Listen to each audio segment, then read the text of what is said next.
मातृशक्ति को नमन। Channel 24 plus news के खास विशेष मनमोहक अच्छा इंसान बनाने वाला, मानवता के सूत्र देने वाला, अच्छे संस्कार देने वाला, बच्चों को, किशोरों को, युवाओं को, युवतियों को, महिलाओं को, वरिष्ठ नागरिकों, सभी वर्ग के लोगों को अच्छा संस्कार देने वाला, अच्छी अच्छी बातें बनाने वाला, मनोरंजन और आत्मरंजन की बात बताने वाला, विश्व विकास की बात बताने वाला, पर्यावरण की बात बताने वाला, शांतिपूर्ण सहअस्तित्व के सूत्र देने वाला पुनरुत्थान कार्यक्रम में आपका हार्दिक स्वागत है, अभिनंदन है, सत्कार है। पुनरुत्थान कार्यक्रम में जो भी एपिसोड रखा जाता है उसके अंदर सागर सी गहराई होती है और हिमालय सी ऊंचाई होती है, यानी उसको होलिस्टिक बनाया जाता है, उसको शोध परख बनाया जाता है, उसको मल्टी डायरेक्शनल बनाया जाता है। उसके अंदर ऐसी सामग्री डाली जाती है हर मेंटल स्टेटस के लिए, हर उम्र के लिए, हर रुचि वाले के लिए, वह कुछ सार गर्भित हो और उसमें से कुछ जो है वो ऐसी बातें ग्रहण कर सके जिसके उसके जीवन में सुधार हो, उसका जीवन बदले, उसकी जीवन शैली में सुधार आना चाहिए। इसी क्रम के अंदर आज हमारा बहुत समसामयिक विषय लेकर के हम आपके सामने प्रस्तुत हो रहे हैं। आज का हमारा विषय है स्वास्थ्य संयम एवं संतुलन। भाई और बहनों, दर्शकगण, श्रोतागण, बहुत ही समसामयिक सुंदर विषय है जो हमारा आहार संयम। आज हमारा आहार का बहुत असंयम हो गया है। खाने पीने के बारे में व्यक्ति बिल्कुल ध्यान नहीं दे रहा है।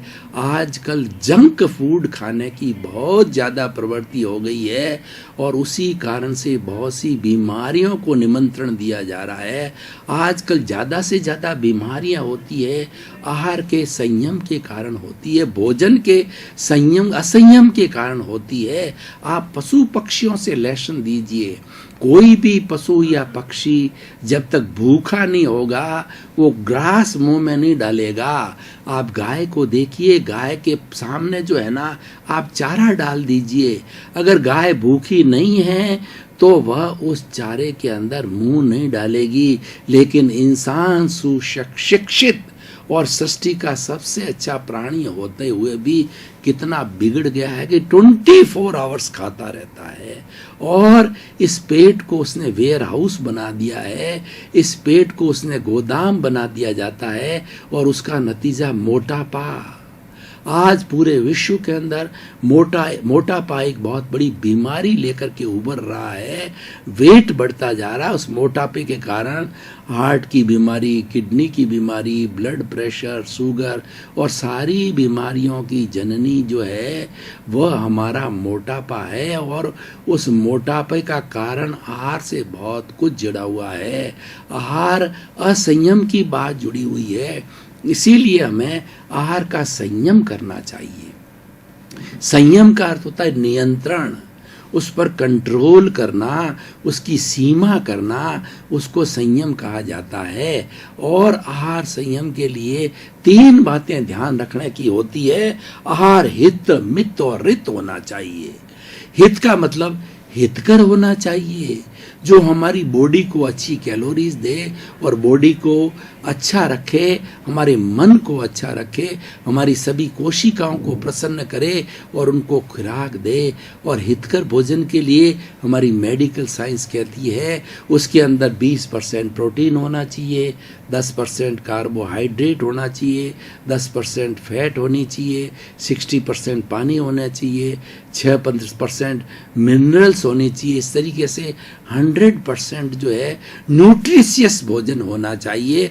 उसकी टेबल्स बनी हुई है, आयु वर्ग के लोगों के लिए बना हुआ, और किस चीज़ के अंदर क्या क्या प्रोटीन है, फैट्स है वगैरह सारी चीज़ों का हमारे पास मेडिकल साइंस के अंदर आज पूरी उसकी थ्योरी है, पूरी व्याख्या है। तो हमें हितकर भोजन लेना चाहिए। मित भोजन ये उससे ज़्यादा ज़रूरी है। मित का मतलब मात्रा, हमें भोजन उतना लेना चाहिए जितना हम पचा सकें। अगर आपको 4 रोटी खाने की भूख रहती है, 4 रोटी आपकी खुराक है, आधी रोटी 1 रोटी कम खाइए। उसको दार्शनिक भाषा में, धार्मिक भाषा के अंदर उनोदरी कहा जाता है, यानी भूख से कम खाया जाए। तो भूख से कम खाने से क्या होगा कि हमारी पेट में जगह रहेगी। अगर स्वास्थ्य की बात करें तो हमारे पेट को 4 भागों के अंदर बांटिए। 2 भाग के अंदर ठोस भोजन कीजिए और 1 भाग है वो पानी के लिए छोड़िए और 1 भाग गैस के लिए छोड़िए। नॉर्मली होता क्या है कि व्यक्ति जो है भोजन और पानी के अंदर उसके चारों भाग पूरा पेट भर देता है, उसे डकार आती है, अजीर्ण होता है, फड़फड़ाता है और आदमी बेचैन हो जाता है।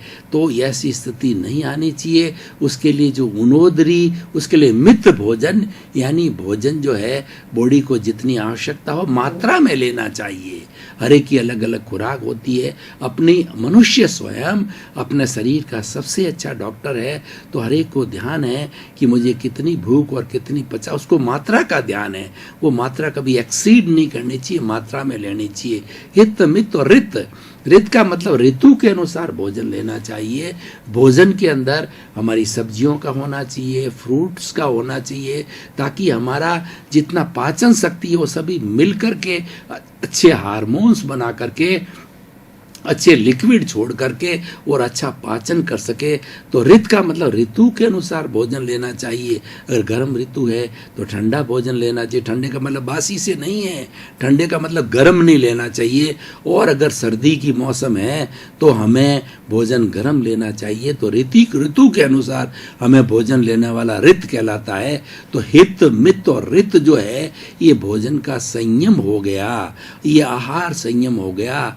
आहार संयम करने वाले व्यक्ति जो है बहुत ही स्वस्थ रहते हैं, बहुत ही फिजिकली फिट रहते हैं, मेंटली फिट रहते हैं। क्योंकि जो है कहा गया जैसा अन्न वैसा मन।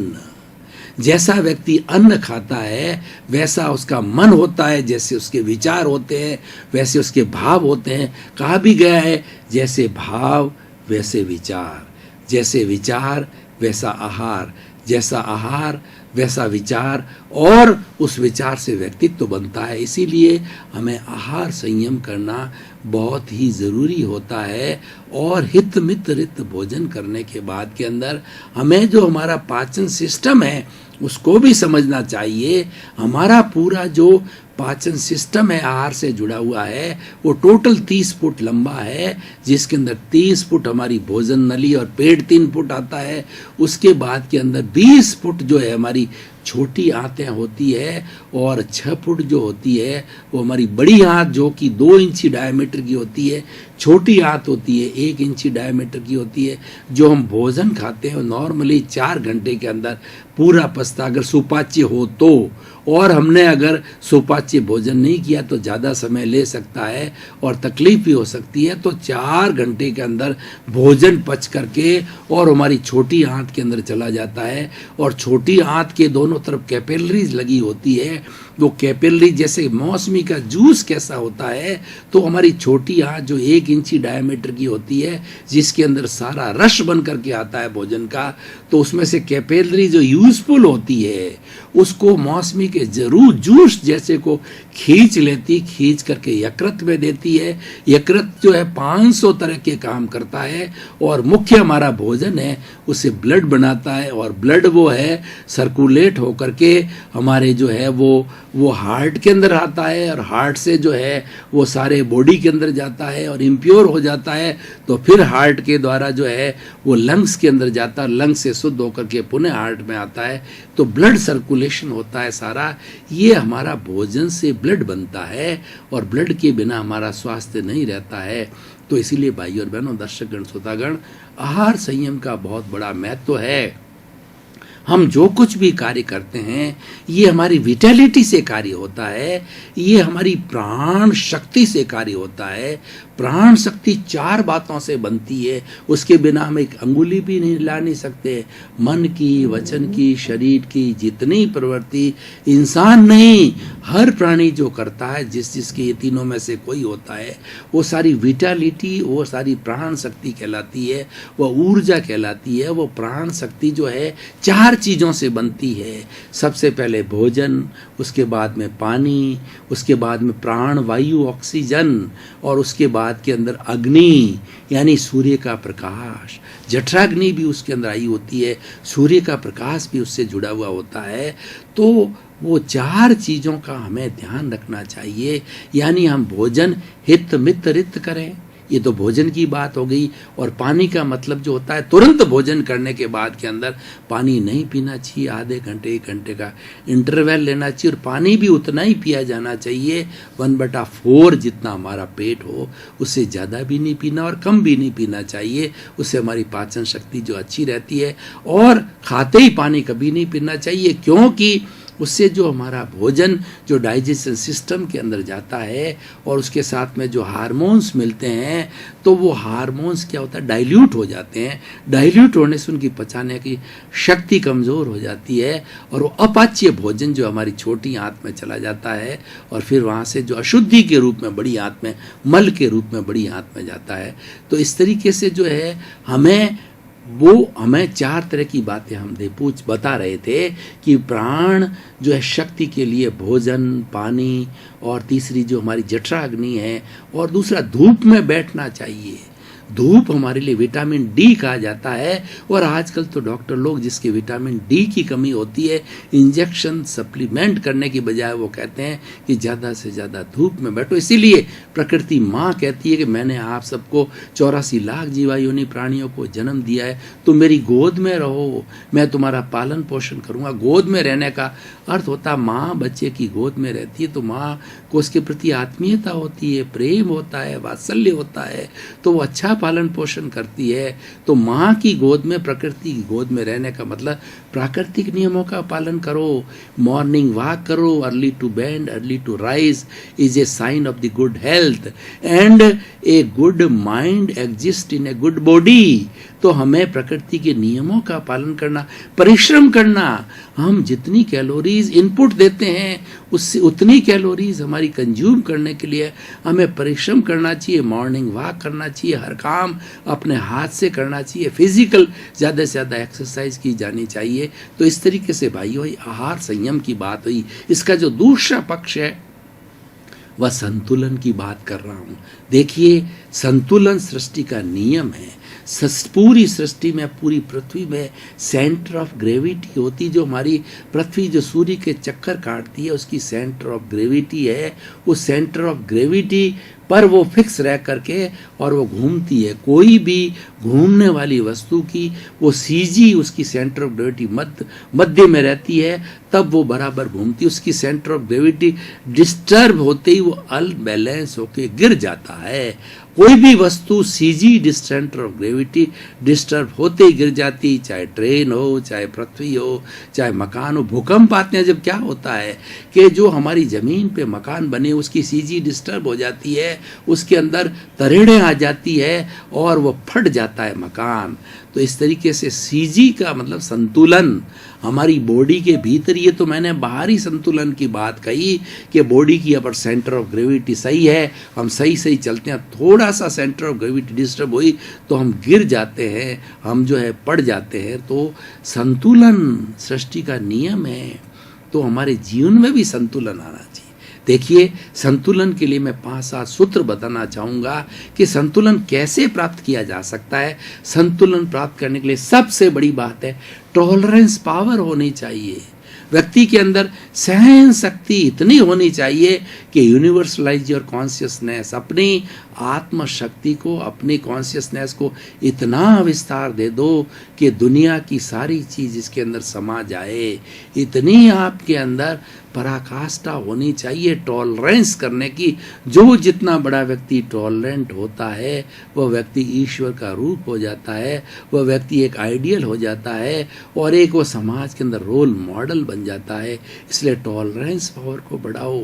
जो ही टॉलरेंस पावर डिस्टर्ब हो जाती है, व्यक्ति शॉर्ट टेम्परामेंट का हो जाता है, व्यक्ति क्रोधित हो जाता है, व्यक्ति चिड़चिड़ा हो जाता है और वो व्यक्ति किसी को प्रिय नहीं होता है।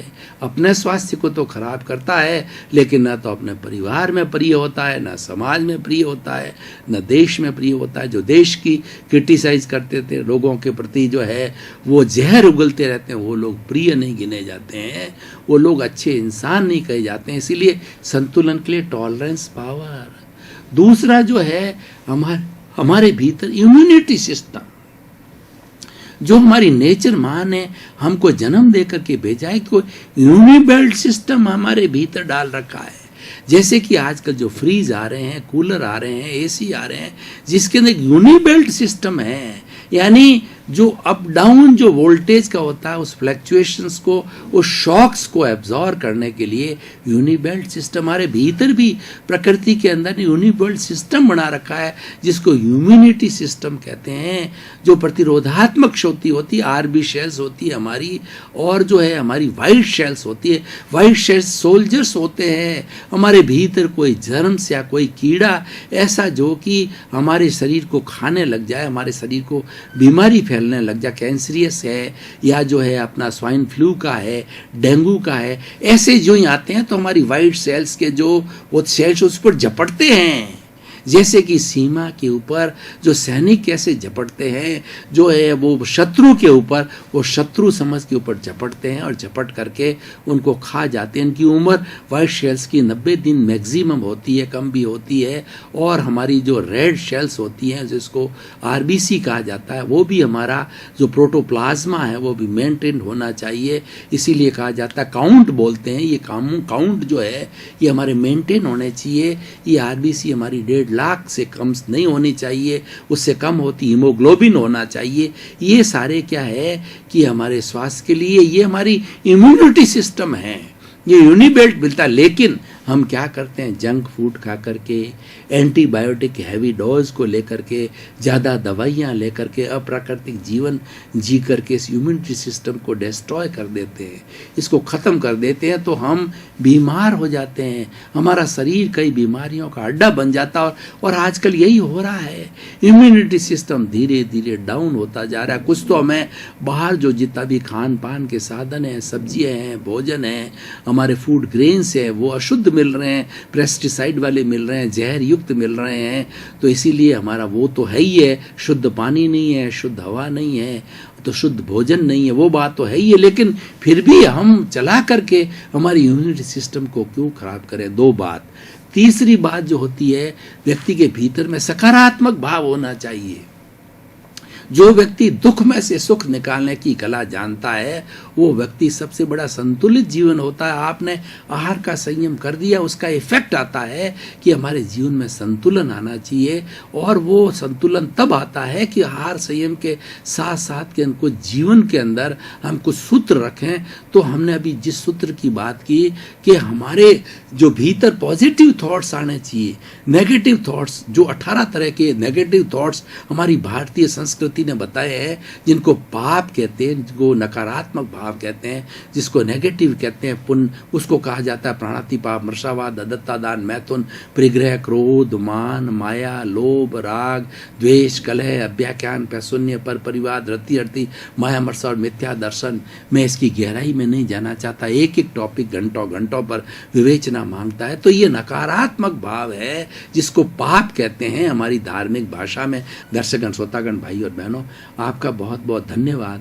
पुनरुत्थान कार्यक्रम आपकी दिशा को बदलता है, आपकी दृष्टि को बदलता है। दृष्टि बदल दीजिए, सृष्टि बदल जाएगी।